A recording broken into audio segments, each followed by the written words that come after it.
नमस्ते दोस्तों, कैसे हैं आप सभी। मेरा नाम है दीपक। स्वागत है आपका कलेक्टर जी पर। आज है 1 अप्रैल 2023। तो शुरू करते हैं कुछ महत्वपूर्ण करंट अफेयर्स। पहला प्रश्न, नासा ने किसे मून टू मार्स मिशन कार्यक्रम के लिए पहला अध्यक्ष चुना है। ऑप्शंस हैं अजय छत्रिय, अजय बंगा, अमित छत्रिय, कैथी मिलर। तो आंसर है अमित छत्रिय। ये हैं अमित छत्रिय।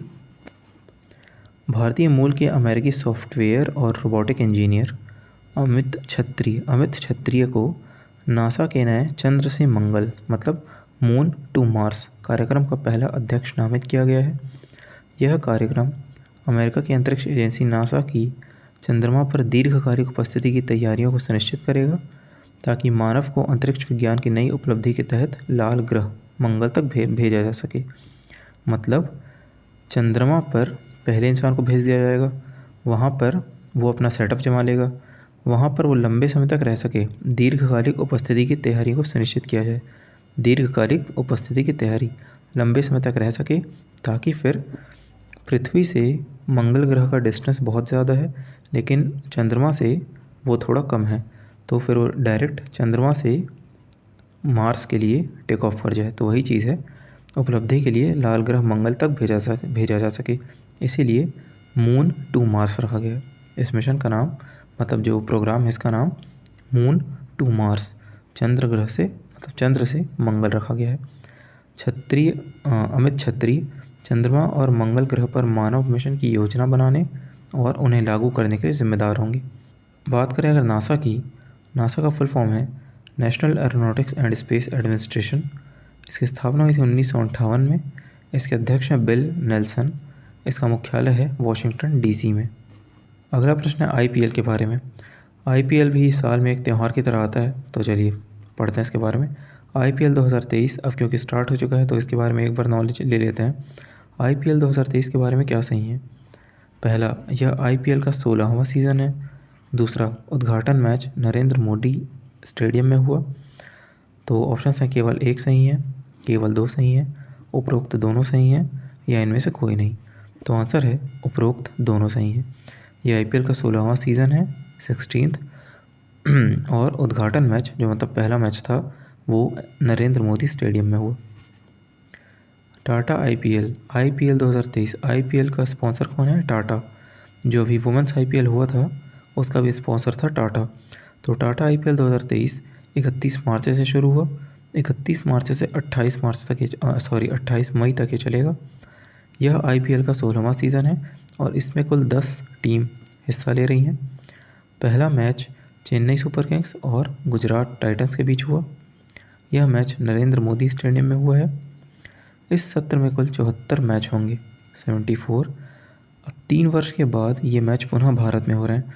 नहीं तो अभी तक क्या हो रहा था, 2019 के बाद से 2020, 21, 22 कोविड के कारण भारत के बाहर मैच हो रहे थे। अब 3 साल बाद फिर से भारत में मैच हो रहे हैं। अगला प्रश्न देखते हैं। भारत की पहली क्लोन गिर मादा बछड़ा जिसे हाल ही में बनाया गया है उसका नाम क्या है। ऑप्शन हैं गंगा, सरस्वती, शारदा, शैलजा। तो आंसर है गंगा। हाल ही में भारत की पहली गंगा नामक क्लोन गिर मादा बछड़ा को बनाया गया है। देखिए, क्लोन विकसित किया गया। गिर क्या है, गिर एक प्रजाति का नाम होता है, मतलब जो संकर नस्ल के होते हैं, नस्ल कहना चाहिए। और मादा बछड़ा तो उसको बनाया गया क्लोनिंग के थ्रू। नाम क्या है, गंगा। ये नाम इम्पोर्टेंट है। और बनाया किसने है, NDRI राष्ट्रीय डेयरी अनुसंधान संस्थान, national dairy research institute Karnal, जो करनाल में है, उसने देसी गिर नस्ल की पहली क्लोन मादा बछड़ा को बनाया है। यह प्रतिदिन 15 लीटर से अधिक दूध का उत्पादन कर सकती है। 15 लीटर दूध का उत्पादन कर सकती है। अगला प्रश्न क्या है, किस राज्य के मुख्यमंत्री ने पथश्री रास्ताश्री योजना लॉन्च की है। ऑप्शन हैं उड़ीसा, पश्चिम बंगाल, राजस्थान, गुजरात। तो आंसर है पश्चिम बंगाल। पश्चिम बंगाल के मुख्यमंत्री कौन है, ममता बनर्जी। उन्होंने मंगलवार हुगली जिले के सिंगूर में सड़क परियोजना को शिलान्यास किया। तो जो पथश्री रास्ताश्री योजना है वो सड़क बनाने से संबंधित है। पथश्री रास्ताश्री नाम के इस प्रोजेक्ट के तहत राज्य की सड़कों का निर्माण या पुनर्निर्माण और उन्नत करने का काम किया जाएगा। तो पथश्री रास्ताश्री नाम से समझ में आ रहा है, वही चीज़ है। कहाँ स्टार्ट हुआ? पश्चिम बंगाल में। अब बात की जाए पश्चिम बंगाल की, तो पश्चिम बंगाल की राजधानी है कोलकाता। मुख्यमंत्री है ममता बनर्जी। उपराज्यपाल हैं CV आनंद बोस। अगला प्रश्न क्या है? हाल ही में WHO वर्ल्ड हेल्थ ऑर्गेनाइजेशन विश्व स्वास्थ्य संगठन ने किन देशों को मलेरिया मुक्त प्रमाणित देश घोषित किया है? मतलब ऐसे देश जो मलेरिया से अब मुक्त हो गए हैं। तो ऑप्शंस हैं केन्या, तजाकिस्तान, अज़रबैजान या फिर B और C दोनों। तो आंसर है B और C दोनों, मतलब तजाकिस्तान और अज़रबैजान दोनों। तजाकिस्तान और अज़रबैजान WHO मलेरिया मुक्त प्रमाणित देश घोषित किए गए। इस घोषणा के साथ WHO ने यूरोपीय क्षेत्र के 21 देशों सहित 41 देशों, यूरोपीय देश के 21 देश और टोटल मिलाकर के 41 देश और एक क्षेत्र को मलेरिया मुक्त के रूप में प्रमाणित किया है। अज़रबैजान और तजाकिस्तान की उपलब्धियां लगातार निवेश और स्वास्थ्य कर्मचारियों के समर्पण के साथ साथ लक्षित रोकथाम, प्रारंभिक पहचान और सभी मलेरिया मामलों के उपचार से संभव हुई है। डिटर्मिनेशन बहुत ज़्यादा था, इसीलिए मतलब जो स्वास्थ्यकर्मी हैं, डॉक्टर्स हैं, उन सभी का डिटर्मिनेशन बहुत ज़्यादा था, इसीलिए मलेरिया मुक्त घोषित कर दिए गए। बात की जाए कि WHO मलेरिया मुक्त प्रमाणन कैसे मिलता है, तो देखिए, मलेरिया उन्मूलन प्रमाणन किसी देश की मलेरिया मुक्त स्थिति की आधिकारिक स्वीकृति है। मलेरिया मुक्त प्रमाणन किसी देश की मलेरिया मुक्त स्थिति की आधिकारिक स्वीकृति है कि वो देश अब मलेरिया मुक्त हो चुका है, उसकी स्वीकृति है। उसको एक तरीके से प्रमाणन मतलब सर्टिफाइड कर दिया जा रहा है, और जिसे WHO द्वारा प्रदान किया जाता है। एक राष्ट्र को प्रमाणन दिया जाता है, सर्टिफाई किया जाता है, यदि वह कठोर विश्वसनीय साक्ष्य के माध्यम से प्रदर्शित कर सकता है कि एनोफिलीज मच्छरों द्वारा स्वदेशी मलेरिया संचरण की श्रृंखला को कम से कम पिछले 3 वर्षों से लगातार बाधित किया गया है। पिछले 3 वर्षों से लगातार उसे रोक करके रखा गया है, बाधित किया गया है। पिछले 3 वर्षों से उसके केस आ ही नहीं रहे हैं, तब फिर उसे सर्टिफाई कर दिया जाता है। बात की जाए WHO की, वर्ल्ड हेल्थ ऑर्गेनाइजेशन विश्व स्वास्थ्य संगठन की, तो इसके महानिदेशक कौन है? Doctor Tedros Adhanom Ghebreyesus. स्थापना हुई थी 1948 में। मुख्यालय है जिनेवा, स्विट्ज़रलैंड में। World Health Organization. अगला प्रश्न है, आर्टन कैपिटल के पासपोर्ट इंडेक्स में भारत की रैंक क्या है? ऑप्शंस हैं 140, 144, 150, 148। तो आंसर है 144, 144। आर्टन कैपिटल की पासपोर्ट इंडेक्स में भारत की रैंक 144 है। आर्टन कैपिटल के पासपोर्ट इंडेक्स 2023 के नवीनतम अपडेट के अनुसार भारत का मोबिलिटी स्कोर, ये मोबिलिटी स्कोर क्या होता है देखते हैं आगे, 2022 में 73 से 3 स्थान कम होकर 70 हो गया। 73 से 3 स्थान कम होकर 70 हो गया है। भारत की इंडिविजुअल पासपोर्ट पावर रैंक भी 2022 में जहां 138 थी, अब वो 6 स्थान गिर करके 144 हो गई है। टोटल 199 देशों में से देखा गया तो भारत की रैंक 144 और फर्स्ट रैंक पे है यूनाइटेड अरब एमिरेट्स, संयुक्त अरब अमीरात, और अंतिम स्थान पर है अफ़गानिस्तान। बात की जाए मोबिलिटी स्कोर की, यह क्या होता है, तो यह उन देशों की कुल संख्या है।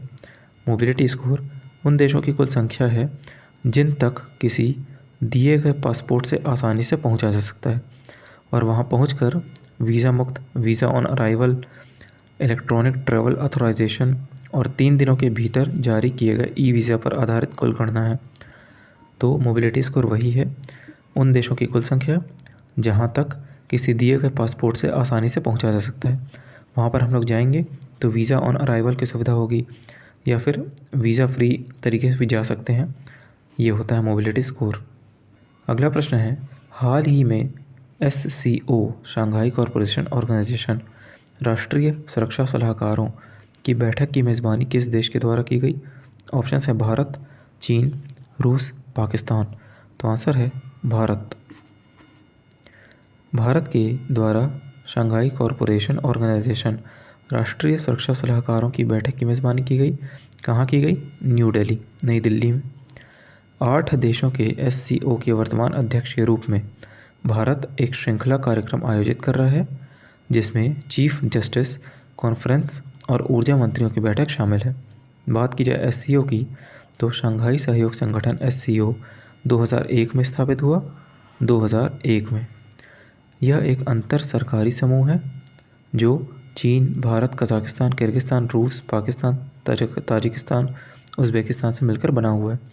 याद रखिएगा, मध्य एशियाई देशों में जो स्थान वाले हैं देश, उसमें तुर्कमेनिस्तान इसमें शामिल नहीं है। जो 5 स्थान वाले हैं उसमें से तुर्कमेनिस्तान इसमें शामिल नहीं है, बाकी 4 शामिल हैं। किर्गिस्तान, ताजिकिस्तान, उज़्बेकिस्तान, कजाकिस्तान ये इसमें शामिल हैं, तुर्कमेनिस्तान इसमें शामिल नहीं है। तो 4 ये हो गए, और 4 कौन से देश हैं? चीन, भारत, रूस और पाकिस्तान। चलिए अगला प्रश्न देखते हैं। किस राज्य की कांगड़ा चाय को यूरोपीय संघ GI टैग प्रदान किया गया? ऑप्शंस हैं उत्तर प्रदेश, मध्य प्रदेश, हिमाचल प्रदेश, पश्चिम बंगाल। तो आंसर है हिमाचल प्रदेश। हिमाचल प्रदेश की कांगड़ा चाय को विदेश में पहचान मिली है। हालांकि ये याद रखना आसान है क्योंकि कांगड़ा वहाँ पर एक ज़िला भी है। हिमाचल प्रदेश में कांगड़ा एक ज़िला भी है। तो हिमाचल प्रदेश की कांगड़ा चाय को विदेशों में पहचान मिली है। यूरोपीय संघ ने कांगड़ा चाय को GI टैग प्रदान किया है। जियोग्राफिकल इंडिकेशन टैग, भौगोलिक संकेतक प्रदान किया है। इससे यूरोपीय संघ देशों में हिमाचल की चाय को विशेष पहचान बनेगी। हिमाचल की चाय की विशेष पहचान बनेगी।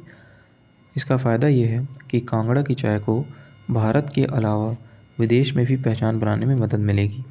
अधिक खपत होने से किसानों की इनकम भी बढ़ जाएगी। तो देश के साथ साथ विदेश में भी ये चाय अपनी पहचान बना पाएगी। बात करें अगर हिमाचल प्रदेश की, तो हिमाचल प्रदेश की राजधानी है शिमला। मुख्यमंत्री हैं सुखविंदर सिंह सुक्खू और राज्यपाल हैं राजेंद्रन विश्वनाथ अर्लेकर। राजेंद्रन विश्वनाथ अर्लेकर। तो हिमाचल प्रदेश में जैसे हमारे यहाँ छत्तीसगढ़ में एक शहर है बिलासपुर, वैसे ही हिमाचल प्रदेश में भी एक शहर है बिलासपुर नाम से।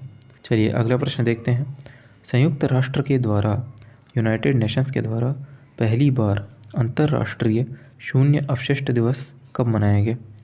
International Day of Zero Waste कब मनाया गया? ऑप्शन है 28 मार्च, 29 मार्च, 30 मार्च, 31 मार्च। तो आंसर है 30 मार्च को अंतर्राष्ट्रीय शून्य अपशिष्ट दिवस मनाया गया। चलिए लास्ट क्लास को एक बार रिवाइज कर लेते हैं। विश्व बैंक के निर्विरोध रूप से नए अध्यक्ष कौन बनने जा रहे हैं? अजय बंगा। PFRDA ने लोकपाल की ऊपरी सीमा को 65 वर्ष से बढ़ाकर कितना कर दिया है? 70 वर्ष। रक्षा मंत्रालय ने प्रोजेक्ट आकाश तीर के लिए किसके साथ अनुबंध किया है? Bharat electronics limited. एसोचैम के नए अध्यक्ष कौन बने हैं? ये हैं अजय सिंह, जो कि स्पाइस जेट के चेयरमैन और मैनेजिंग डायरेक्टर भी हैं। हाल ही में किस राज्य की NGO तपोवन को चिल्ड्रन चैंपियन अवार्ड से सम्मानित किया गया? आंसर है असम। एक्सरसाइज कोबरा वॉरियर की मेज़बानी किस देश के द्वारा की गई? तो आंसर है यूनाइटेड किंगडम। किस उद्योगपति को टेक्सास यूनिवर्सिटी से लाइफ टाइम अचीवमेंट अवार्ड से सम्मानित किया गया? ये हैं Naveen Jindal. Okay, thank you. ये थी आज की क्लास। मिलते हैं नेक्स्ट वीडियो में। तब तक के लिए आप लोग स्वस्थ रहिए, मस्त रहिए, ध्यान रखिए अपना। Thank you so much.